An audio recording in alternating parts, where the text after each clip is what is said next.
Hausa. Jama'a barkamu da sake saduwa ga muhimman kanun labaran duniya na wannan lokaci.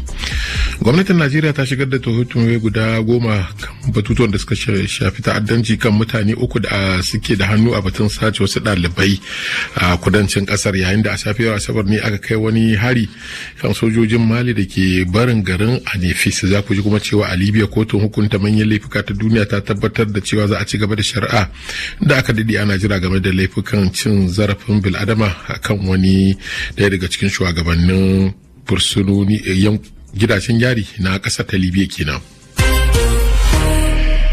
Sai ku gyara zama ga kuma labaran yadda muka same su musoma da tarayyar Najeriya, inda gwamnatin kasar ta sanar da shigiyar da tuhume-tuhume guda 10 da ta'addanci akan mutane 3 kan batun sace ɗalibai da malamai a yankin karamar hukumar Orire da ke jihar Oyo.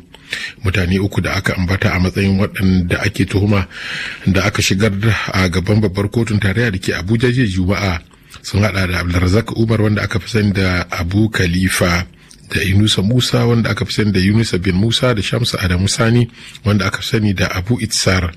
Tuhume-tuhumen da ofishin babban lauyan tarayya ya shigar sun hada da ta'addanci, makirci, taimakawa wajen sace mutane da kuma assasa ayyukan ta'addanci a kasar.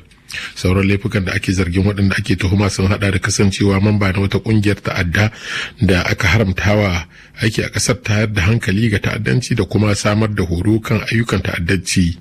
Laifuka da suka shafi yanar gizo da haƙar ma'adinai ba bisa ƙa'ida ba.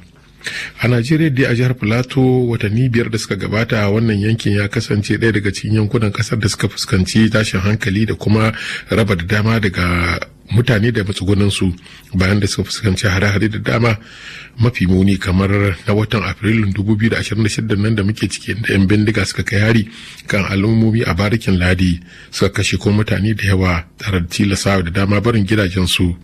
A watan Yuni na wannan shekara an samu sabbin hare-hare a cikin yankunan a fadin barikin Ladi da yankin karamar hukumar Yom da ke makwabtaka, wanda ya haifar da mutuwar mutane da yawa da kuma tilasawa da dama tserewa daga waɗannan yankuna.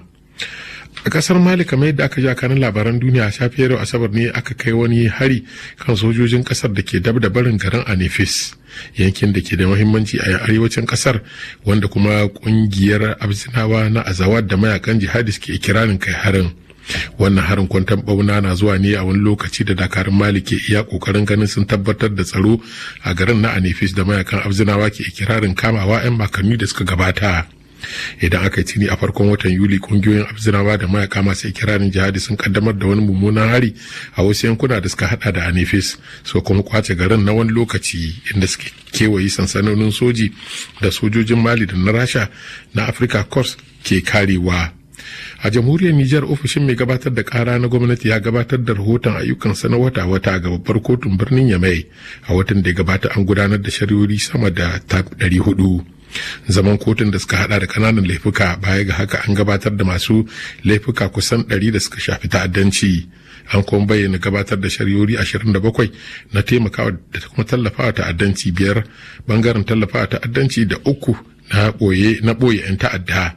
Laji Watara, kwararre ne a yankin Sahel, ya lura cewa waɗannan alƙaluma sun nuna taɓarɓarewar lamari kuma sun shafi birnin Yamai, babban birnin ƙasar, wanda hakan ke tabbatar da kalubalen tsaro da ake fama da shi. RFI. Labaran na zuwa muku ne daga sashen Hausa na Radio Faransa International RFI. A Uganda, adadin waɗanda suka mutu sakamakon hatsarin motar bas ta makaranta ya ƙaru zuwa yara 23 da wani ɗaya da ya manyanta.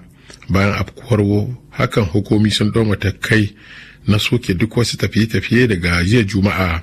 Rahotanni sun bayyana cewa motar mai ɗauke da ɗalibai tana hanyar dawowa daga tafiya makaranta zuwa Spee Falls a gabacin Uganda ranar Alhamis, lokacin da ta kauce daga kan hanya, inda ta kashe yara 'yan makarantar firamare. Baya ga wannan hadari, an bayyana mutuwar wasu cikon ɗaliban 3 sakamakon raunuka da suka samu a wannan hadari. Direban, wanda ake kyautatan ya samu mummunan raunuka, an rawaito cewa motar ta kubce masa ne 'yan lokuta ta kuma doshi wani babban dutse ta kuma kife a nan, kamar yadda 'yan sanda suka tabbatar.